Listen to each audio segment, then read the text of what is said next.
ನಿನ್ನೆ ದಿವಸ ಮಂಡ್ಯ ಜಿಲ್ಲೆಯ ಕೆರಗೋಡಿನಲ್ಲಿ ಹನುಮ ಧ್ವಜವನ್ನ ಸ್ತಂಭದಿಂದ ತೆಗೆದು ಅಲ್ಲಿ ರಾಷ್ಟ್ರ ಧ್ವಜವನ್ನ ಹಾಕುವಂತ ನಾಟಕವನ್ನ ಆಡಿದಂತ ಪೊಲೀಸ್ ಇಲಾಖೆ, ಅದರ ಹಿಂದಿರುವಂತ ಕಾಂಗ್ರೆಸ್ ಸರ್ಕಾರದ ಪಿತೂರಿಯ ವಿರುದ್ಧ ಇವತ್ತು ನಾವು ಮಂಡ್ಯ ಜಿಲ್ಲೆಯ ಕೆರಗೋಡಿನ ಸಹೋದರರಿಗೆ ಶಕ್ತಿ ನೀಡಬೇಕು ಮತ್ತು ಹನುಮ ಧ್ವಜವನ್ನ ತೆಗೆದದ್ದನ್ನು ಖಂಡಿಸಬೇಕು ಅನ್ನೋ ದೃಷ್ಟಿಯಲ್ಲಿ ಇವತ್ತು ಹಾವೇರಿ ಜಿಲ್ಲೆಯಲ್ಲಿ ನಾವು ಪ್ರತಿಭಟನೆಯನ್ನ ಮಾಡ್ತಾ ಇದ್ದೇವೆ.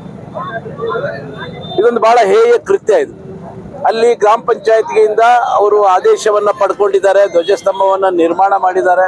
ಅಲ್ಲಿ ಹನುಮ ಧ್ವಜವನ್ನ ಹಾರಿಸಿದ್ದನ್ನ ಕಾಂಗ್ರೆಸ್ನವರ ಪಿತೂರಿಯಿಂದ ಇವತ್ತೇನ ಧ್ವಜ ತೆಗೆದು ಹನುಮ ಧ್ವಜಕ್ಕೆ ಅವಮಾನ ಮಾಡಿದ್ದಾರೆ. ಇದು ಹಿಂದೂಗಳಿಗೆ ಮಾಡಿದಂತ ದೊಡ್ಡ ಅವಮಾನ.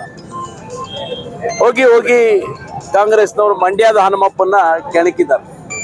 ಮಂಡ್ಯದ ಹನುಮಪ್ಪನ ಕೆಣಕೋದು ಒಂದೇ, ಇಂಡಿಯಾದ ಹನುಮಪ್ಪನ ಕೆಣಕೋದು ಒಂದೇ. ಮಂಡ್ಯ ಜನ ಎದ್ದು ನಿಂತ್ರೆ ನಮ್ಗೆಲ್ಲ ಗೊತ್ತಿದೆ ಏನೇನಾಗಿದೆ ಅಂತೇಳಿ. ಇದು ಇಲ್ಲಿಂದ ಒಂದು ಶುಭ ಸಂಕೇತ ಅಂತ ಹೇಳ್ತೀನಿ ನಾನು. ಏನು 22ನೇ ತಾರೀಕು ಶ್ರೀರಾಮ ಮೂರ್ತಿಯ ಪ್ರತಿಷ್ಠಾಪನೆ ಆಯಿತು. ಅಲ್ಲಿಂದ ಭಾರತದಲ್ಲಿ ಹಿಂದೂಗಳಿಗೆ ಮತ್ತು ಭಾರತ ದೇಶದಲ್ಲಿ ರಾಮರಾಜ್ಯ ಏನು ಪ್ರಾರಂಭ ಆಗ್ತಾ ಇದೆ, ಆ ರಾಮರಾಜ್ಯ ಇವತ್ತು ಮಂಡ್ಯಕ್ಕೂ ಕೂಡ ವಿಸ್ತರಿಸ್ತಾ ಇದೆ. ಇವತ್ತು ಹನುಮ ಧ್ವಜವನ್ನ ತೆಗೆದದ್ದನ್ನು ನಾವು ತೀವ್ರವಾಗಿ ಖಂಡಿಸ್ತೇವೆ. ಇದಕ್ಕೆ ಅಲ್ಲಿಯ ಪೊಲೀಸ್ ಅಧಿಕಾರಿಗಳನ್ನ ಕೂಡಲೇ ಅಮಾನತ್ ಮಾಡಬೇಕು. ಮತ್ತೆ ರಾಷ್ಟ್ರ ಧ್ವಜವನ್ನ ಹಾರಿಸಲಿಕ್ಕೆ ಒಂದು ನೀತಿ ನಿಯಮಗಳಿದ್ದಾವೆ. ನಾವು ಆಗಸ್ಟ್ 15ಕ್ಕೆ ಹಾರಿಸ್ತೇವೆ, ಜನವರಿ 26ಕ್ಕೆ ಹಾರಿಸ್ತೇವೆ. ಯಾರ್ಯಾರು ಯಾವಾಗ ಧ್ವಜವನ್ನು ಹಾರಿಸ್ಬೇಕು ಅಂತ ನಿಯಮ ಇದೆ. ಮಧ್ಯಾಹ್ನ 3 ಗಂಟೆ ಹೋಗಿ ರಾಷ್ಟ್ರ ಧ್ವಜವನ್ನು ಹಾರಿಸ್ತಾರೆ ಅಂದ್ರೆ ನೀತಿ ನಿಯಮಗಳನ್ನೆಲ್ಲ ಗಾಳಿಗೆ ತೂರಾಡ್ಬಿಟ್ಟಿದ್ದಾರೆ.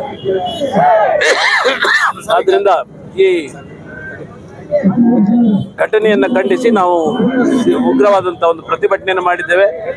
ಇದಕ್ಕೆ ಬೇಷರತ್ತು